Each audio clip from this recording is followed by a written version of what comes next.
बिस्मिल्लाहिर्रहमानिर्रहीम। आपका होस्ट इमरान मान और आप देख रहे हैं डीपीएन टीवी। और आज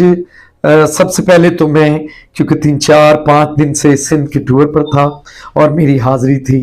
लाल शहबाज कलंदर की उर्स पर मैं गया और वहाँ हाज़िरी दी और सबके लिए बहुत सारी दुआएं की और अपनी पूरी कौम के लिए कि अल्लाह पाक इस मुल्क पर अपनी रहमत भी करे और यहाँ पर खुशहाली का दौरा भी हो। बड़ा मज़ेदार टूर था, मेरे साथ दोस्त भी थे और हमने सफ़र को भी बड़ा एंजॉय किया। अच्छा, इसके बाद हम आ जाते हैं कि जी जो गवर्नमेंट्स जो हैं वो तकरीबन हर सूबे में भी कंप्लीट हो गई हैं और आज प्राइम मिनिस्टर का जो उम्मीदवार थे जनाब शहबाज शरीफ साहब, वो भी कामयाब हो गए हैं। यानी सुबह पंजाब से मरीम नवाज साहबा जो वज़ीर आला बनी, फिर आपके सिंध से सैयद मुराद अली शाह साहब कामयाब हो गए, फिर जो केपीके से अली अमीन गंडापुर साहब कामयाब हो गए और वज़ीर आला जो बलूचिस्तान सरफराज बुगटी बने। और आज का कॉन्टेस्ट शहबाज शरीफ साहब और उमर अयूब खान के दरमियान था। शहबाज शरीफ साहब ने 201 वोट हासिल किया और उमर अयूब ने 92 वोट हासिल की। इस तरह अब जो ये मरहला है ये कंप्लीट हो गया है, जिसमें वज़राए आला और वज़ीर आज़म जो हैं वो बन गए हैं और कौमी असम्बली के भी स्पीकर और डिप्टी स्पीकर्स और तमाम असम्बलियों के स्पीकर्स और डिप्टी स्पीकर्स भी नामजद हो गए हैं। अब इससे अगला मरहला जो है वो सदर पाकिस्तान का है और वो 9 मार्च को इजलास बुला लिया गया है। अब सदर पाकिस्तान का उसमें मेरा ख्याल है कि नॉमिनेशन पेपर्स होंगे और फिर जो एजेंडा है इजलास का वो नॉमिनेशन पेपर्स के बाद वो ऐलान कर दिया जाएगा और फिर वोटिंग होगी और सदर भी बन जाएंगे। अच्छा, इसके बाद कुछ हम देख रहे हैं कि फौरन जो है वज़ीर आज़म साहब ने वज़ीर आज़म बनने के बाद अभी हलफ तो नहीं उठाया, लेकिन वो क्योंकि कामयाब हो गए हैं वोटिंग में तो उन्होंने कहा कि मैं इंशाल्लाह हलफ उठाने के बाद सबसे पहले मेरा जो दौरा होगा वो गवादर का होगा, क्योंकि नाज़रीन गवादर में बड़ी तबाही हुई है और बारिशों ने गवादर को डबो दिया है। जिस तरह का वहाँ पे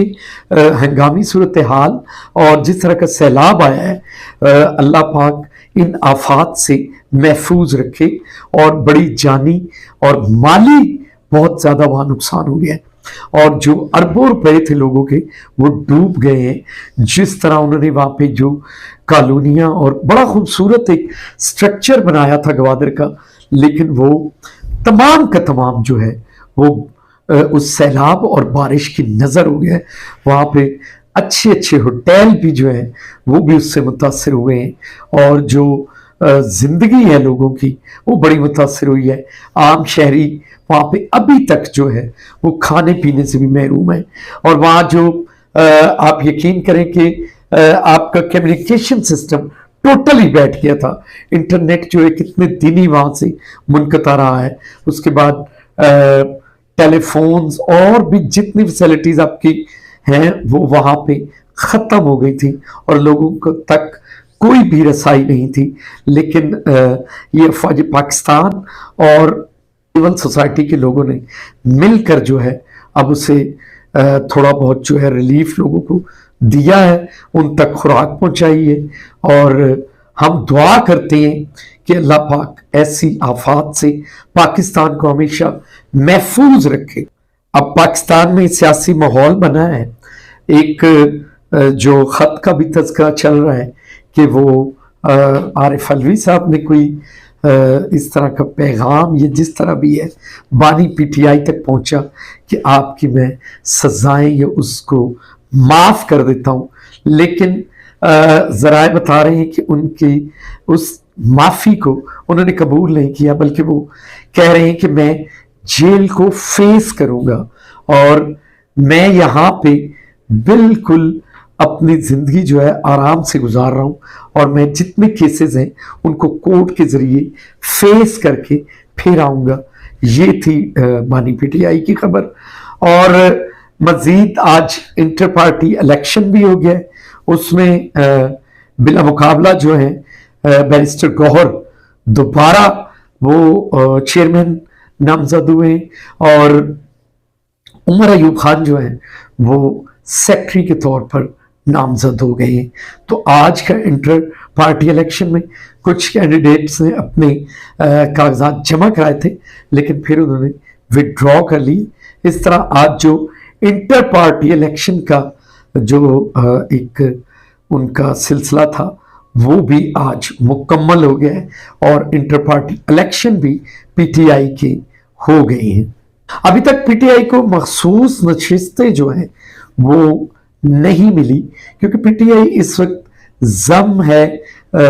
سنی اتحاد کونسل میں اور سنی اتحاد کونسل نے ہی آگے وہ لسٹ بنا کر الیکشن کمشنر کو ارسال بھی کی ہوئی ہے. تو اس کے متعلق بھی میرا خیال ہے کہ 1-2 دنوں میں پنڈورا باکس کھل جائے گا کہ وہ کیا رزلٹ آتا ہے, ملتی ہیں یا نہیں ملتی. اور اب جو صدر کے الیکشن کے بعد کیونکہ پھر مرحلہ آ جائے گا, چاروں صوبائی جو گورنرز ہیں ان کو لگانے کا, کیونکہ وہ صدر مملکت کے ہی اختیارات ہوتے ہیں اور انہوں نے ہی انہیں لگانا ہے. اور کیونکہ صدر کے مضبوط امیدوار جناب آصف علی زرداری صاحب ہیں اور آصف زرداری صاحب نے پھر جو ہے گورنرز کی تقرریاں کرنی ہیں اور اس کے بعد یہ مکمل ہو جائے گا. اور اس کے بعد ٹھیک 15 دنوں کے بعد جو کہ سینٹ کے الیکشن بھی ہونے جا رہے ہیں, تو اس میں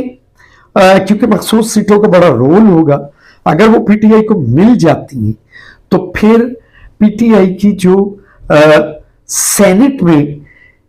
جو ممبرز کی تعداد وہ کافی زیادہ ہوگی اور ان کے پاس بڑی میجورٹی آ جائے گی. تو اس طرح سے بھی مخصوص سیٹوں کا بڑا عمل دخل ہے سینٹ کے الیکشن میں بھی, اور اب دیکھتے ہیں کہ ان کو ملتی ہیں یا نہیں. اور زرداری صاحب نے اب کیونکہ گورنر کی تقرریاں کرنی ہیں, اس طرف بھی اب لوگ کافی سارے رابطوں میں ہیں کہ گورنرشپ کے لیے کون آتا ہے اور کن کا کرا نکلتا ہے. اور اس کے بعد جو وزیروں کی بھی دوڑ لگی ہے کہ وزارت کس کس کو ملتی ہے اور کون آتا ہے وزارت کی کرسیوں پر. اس کے لیے بھی اب جو میرا خیال ہے کہ مسلم لیگ نون جو ہے اس میں بھی کافی سارے کینڈیڈیٹس, کیونکہ وہی وزارتوں کے لیے اب تو اہل ہیں کیونکہ وہ سارے اب جیت کر اس اسمبلی میں موجود ہیں اور ان کے پارٹنرز جو ہیں کچھ ایم کیو ایم بھی توقعات لگائے بیٹھے ہیں, کچھ کاف لیگ کے ممبرز بھی ہیں اور ساتھ ساتھ میں جو وہ استحکام پارٹی ہے اس سے بھی مجھے لگ رہا ہے کہ ایک آدھا وزیر تو وہ بن ہی جائیں گے کیونکہ ان کا بھی حصہ ہے اس الیکٹرانک اور یہ جو سارا آپ کا الیکشن کا جو رہا ہے ان میں حصہ داری ہے استحکام پاکستان پارٹی کی بھی, ان کو بھی حصہ دیا جائے گا. اور اب دیکھتے ہیں کہ آنے والے دنوں میں کیا صورتحال بنتی ہے. آج تو بڑا